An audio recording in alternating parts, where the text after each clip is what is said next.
I'd like to take a moment to remind you to drink plenty of water. When you're doing this type of work, that is breath work and also vocalization and articulation, it's very important to stay hydrated. By drinking lots of water, your throat won't hurt, you won't be hoarse, and you're actually helping your system as a whole. So that's my plug for water. Water is a good thing, and make sure that you're doing that so you don't end up not feeling so good after doing this work. The goal is to speak better and feel more confident, not to feel worse. So I'd like to do in this segment a little bit more breath work, and also working with a larger mirror, we're going to add the mouth movement. Many of you may remember my articulation video on mouth movement. It's so important for native speakers of other languages to learn the mouth movement when speaking American English. So let's look in the mirror and acquaint yourself with your mouth. Notice in your language, if you speak a few words, and do that right now, I invite you to say something in your own language, and watch your mouth movement. How does it move? Do you go long? Do you go open and large? Are you within a small space? Are you rounded?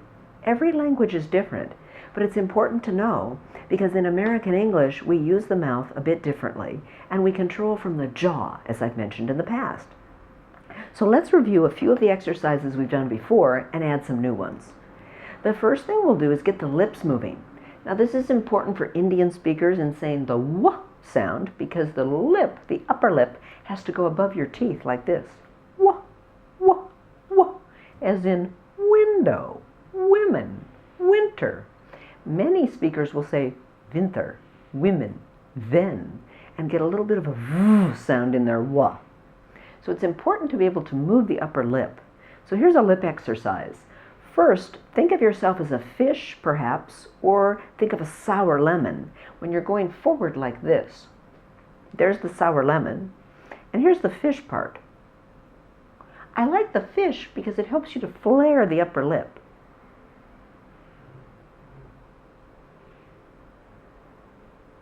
Notice you can flare just one lip, or you can flare both.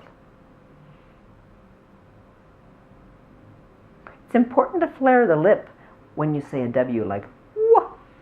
If your lip doesn't move, you won't get the W right with certain vowels like the short E. Also now, let's take the mouth from side to side, and you've done this one with me before, like this.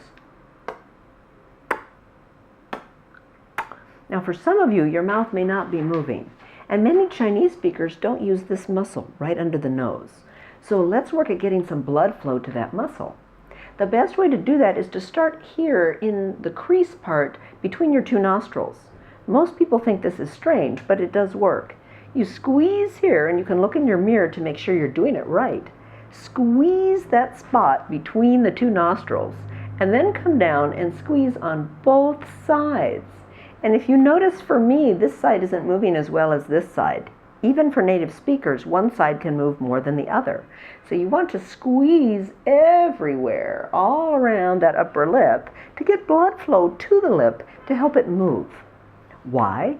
Because the L and the N sound after the vowel require this movement for non-native speakers to get native-like sounds, which means that a native speaker may not have to do this. We can say Nancy without moving much, but a non-native speaker may end up with Nancy instead of Nancy.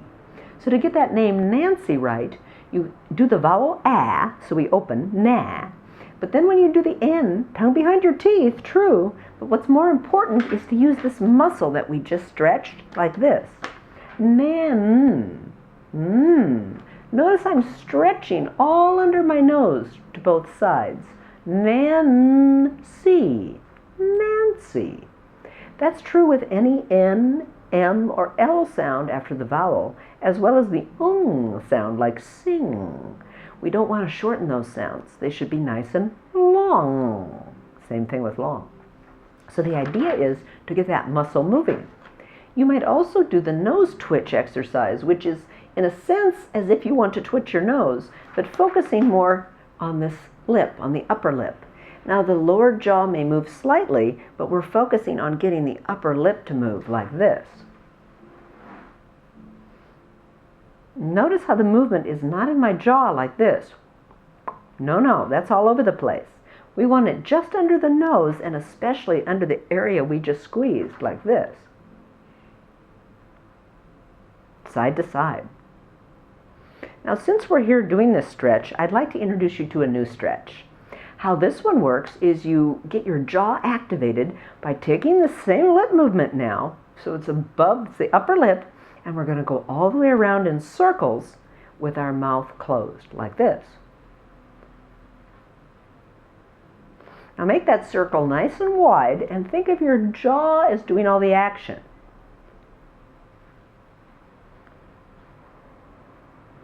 And then reverse and go counterclockwise. Slower is better than faster. See if you can slow it down 50%.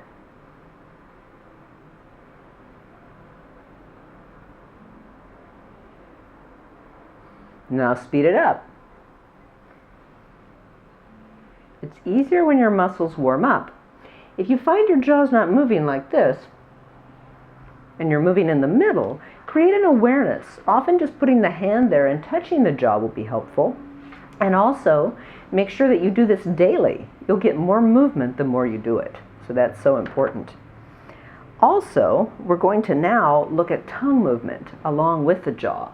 So if you take your mouth and you open it, and here's the trick. Most people do this. That's just licking your lips. Anybody can do that. What you want to do instead is keep your mouth open and take the tongue out and go up and down like this. Now, for many people, the tongue doesn't want to move much, and that's okay. The goal is to get it moving, so don't be too hard on yourself. Just take your tongue, stick it out, and try to go up and down without moving the mouth, like this. Remember when you're doing this work to drink plenty of water. It's so important to stay hydrated. This will protect your vocal folds. It will make the work more pleasurable. You'll notice most public speakers drink a lot of water when they talk. So it's really key to make sure that you don't get hoarse and that you don't cough and really hurt your voice, which can also happen with certain sounds.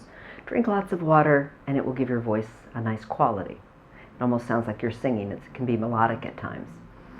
So now I'd like to work with you a bit on mouth movement.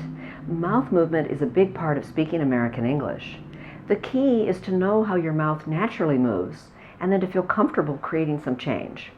So if you grab a nice big mirror for this one and look at your mouth, say a few words in your own first language. So in your native tongue, speak and look in the mirror and just notice as you're talking what happens. So go ahead and pause the video and practice with your first language, just talking and watching your lip, jaw, and mouth movement.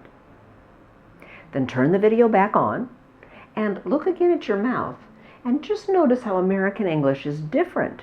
Notice how my lips are going out and in a lot, and there's a lot of control in my jaw that you might not even be aware of. The jaw is where the control happens in American English, not the lips. When the lips control, you get a different sound. I'm not trying to do any other accent, but when I control here in the lips, it begins to sound accented, and that is different from an American accent. So the idea in acquiring an American accent is to move from lip control to jaw control for most people. Now the way to do that is to do some exercises focused around changing some of your movements, in many cases elongating and stretching them. For Indian speakers, the upper lip often does not move for the wah sound. So look in the mirror and notice if you can flare your upper lip like this. You could think of a fish and do both lips. Notice you can flare your bottom or your top, or you could do both. I can assure you that if you do this daily and you have an intent to get the upper lip to move, it will eventually begin to move. But if you're having trouble, what you might do is create more blood flow to the lip area. Now, not only will this help with the W sound, as in women, widow, wonder, or when, and especially with a short E vowel like women, it will come out as vimen for many people. It will help you control the wah, wah, rising action, but also for Chinese speakers, the N's and L's after the vowel. So for example, a word like Nancy for Americans has a lot of length to it. And even though a native speaker in American English won't necessarily use this area and go Nancy, if you're a non-native speaker, you can get the same sound by doing just that. But you have to get this muscle to move first. So the way to do that is to get more blood coming to that lip. So let's get some circulation going by going between the two nostrils and just squeezing. So when you squeeze here, we're going to enable a little bit of blood flow down here to encourage this upper lip to move. Then with your fingers, you can go from side to side and squeeze the upper lip, monitoring in the mirror to see if you can get it to move. And by move, I mean both left to right and also stretching. Play around with it a bit to see what's easiest for you to do. The reason you want this area to move is so you can make a number of sounds that require the tongue to be behind the teeth a little bit easier. For adults, we need all the help we can get because we may not hear sounds the way we did when we were children. So the idea then is to take your upper lip, kind of like you're twitching your nose, and go from side to side. If you find that your whole bottom area is moving, like your jaw, like this, then you want to try to keep that steady, looking in the mirror, and move only the area under the nostril. And also wide. Now try Nancy, silly, singer, longer. The tongue is behind the front teeth, but the key to making the sound native-like is to get those muscles above the lip moving. Again, daily, coming here first between the two nostrils and pinching, and then going all the way around. Monitoring in the mirror, you'll notice my left side doesn't move as well as my right side. Even for native speakers, there are discrepancies and differences. Everybody's unique in this, so what you want to do is look and see what your lip will do and try to get some movement there. We also want movement, as I mentioned, in the jaw. So since we're working with the lips, let's now migrate to our jaw. The one way you can do that, and this is a new stretch I've added recently, is to keep your lips together and start to circle like this.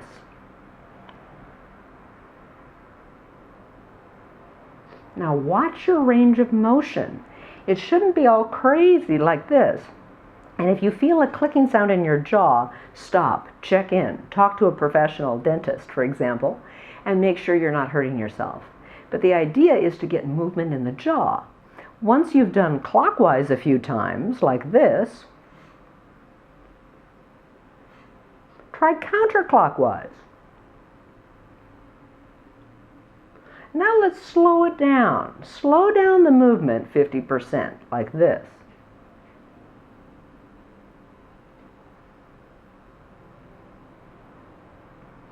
Really feel the movement, feel the jaw engaging, and reverse it counterclockwise.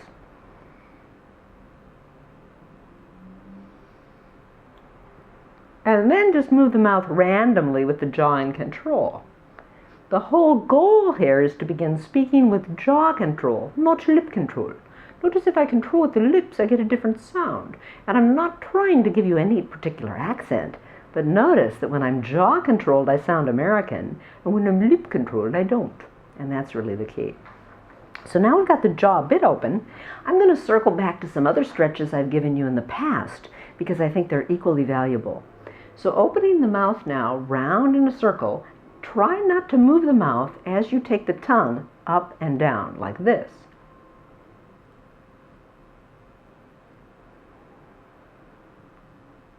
Now the tendency is to close the mouth and to do this.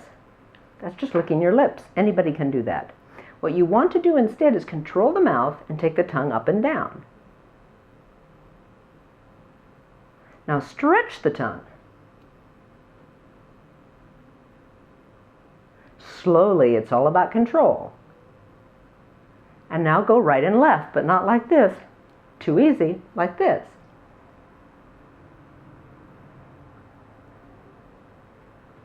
Notice the degree of control.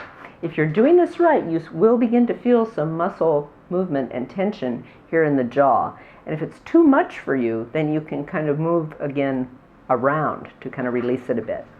But once you've done that, we now want to circle with a full lip movement.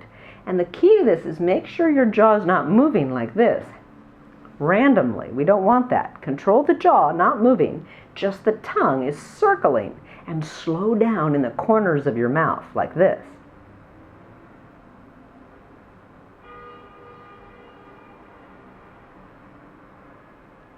And go super slow in the corner. Complete the circle. Now go counterclockwise.